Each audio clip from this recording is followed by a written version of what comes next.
बहुत बड़े तरीके के साथ ब्लेस होने वाले, बड़ी टेस्टिमनी के साथ वापिस आने वाले। मैंने कहा बड़ी टेस्टिमनी के साथ वापिस आने वाले यीशु मसीह के नाम में। Hallelujah, hallelujah.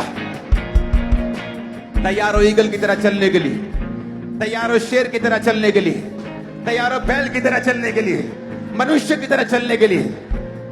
आमीन, आमीन। जहां मनुष्य का चेहरा आता है उसके बारे में अगले हफ्ते हम बात करेंगे कि मनुष्य का चेहरा क्यों आता है इस चार क्रिएचर्स में। ये मनुष्य का चेहरा वो नहीं जो हम देख रहे हैं, इसके पीछे एक भेद है कि क्यों परमेश्वर ने 3 चेहरे और 1 चेहरा मनुष्य का रखा।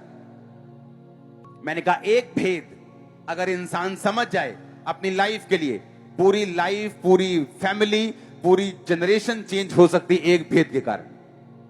जब उसके दिल में घुस जाए कि परमेश्वर मुझसे क्या कह रहे हैं और जो मैं देख रहा हूं, जिस रेवलेशन पे मैं बिलीव कर रहा हूं, ये बिल्कुल सच्ची है। शैतान रेवलेशन के साथ फाइट करने की कोशिश करता है, आपको मालूम। उसने कहा जब वचन सुनाया जाता है तो शैतान आके उसे चुरा के लेके जाता है, पंछी उसे चुग लेते हैं जो सड़क के किनारे होते हैं। मेक श्योर जो रेवलेशन मैंने आपको दी है, आप कल से फास्टिंग में जाएं, प्रेयर करें, इस पे मनन करें, परमेश्वर से बोले खुदावंद मुझसे बात कर, मेरी लाइफ को इस तरह से चलने में मदद और सहायता कर। क्योंकि आपको मालूम नहीं जिस चीज को आप चाहते हैं वो वचन के पीछे छुपी हुई। हालेलुया। जिस बरकत को आप चाहते हैं वो वचन के पीछे। लोग बरकत लेते हैं, हीलिंग लेते हैं, वापिस आते हैं, हीलिंग गमा देते हैं, और पास्टर्स आके बोलते हैं हमारी चर्च में लोग आते हैं, हीलिंग लेते हैं और चले जाते हैं। क्योंकि तुम्हारे पास है ही हीलिंग देने के लिए, तो वो वही लेंगे और चले जाएंगे। लेकिन अगर तुम वचन दोगे, वो हीलिंग लेके जाएंगे और हीलिंग को संभाल के रखेंगे। क्योंकि वर्ड उनको मेंटेन करने में सहायता करेगा, उनको बनाने में सहायता करेगा, मुश्किलों में सहायता करेगा, ब्लेसिंग में सहायता करेगा, उसको मेंटेन करने के लिए भी। आप इतने ब्लेस होंगे, इतने ब्लेस होंगे कि वचन से मेंटेन करेंगे अपनी ब्लेसिंग्स को यीशु मसीह के नाम में। Hallelujah, hallelujah. तैयार है इस तरह से चलने के लिए, बड़ा दिल रखने के लिए, ऊंचा घोंसला बनाने के लिए, सांप का शिकार करने के लिए। Hallelujah, hallelujah. ये वर्ड जब हम समझ जाते हैं कि परमेश्वर ने मुझे वचन के गहरे भेद दिए हैं।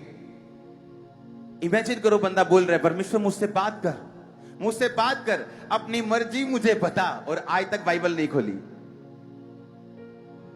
जिसने लिखा हुआ वचन नहीं पढ़ा, परमेश्वर उसके कान में कभी बात नहीं करते।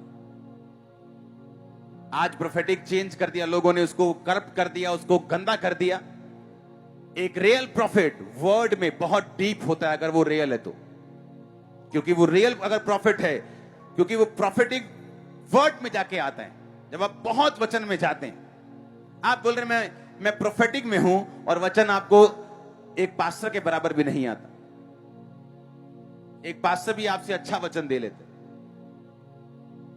क्योंकि जो वर्ड है, अगर आप वर्ड में जाएंगे और बाइबल को अपना बेस्ट फ्रेंड बनाएंगे, जितना अधिक आप बाइबल पढ़ेंगे उतना अधिक आपकी प्रोफेटिक मिनिस्ट्री के चलने के चांस, उतना अधिक परमेश्वर आपसे बात करेगा। आपको यह चांस होना चाहिए, पता होना चाहिए। नहीं तो फिर आपको फेसबुक का सहारा लेना पड़ेगा, डाटा का सहारा लेना पड़ेगा। क्योंकि वर्ड में अगर आप घुसे, वचन की गहराई में घुसे, आपको परमेश्वर के हार्ट का मालूम होता है, और परमेश्वर फिर आपसे बात करते हैं। ये पास्टर्स के लिए मैं कह रहा हूं। आमीन। जितना वर्ड में आप जाएंगे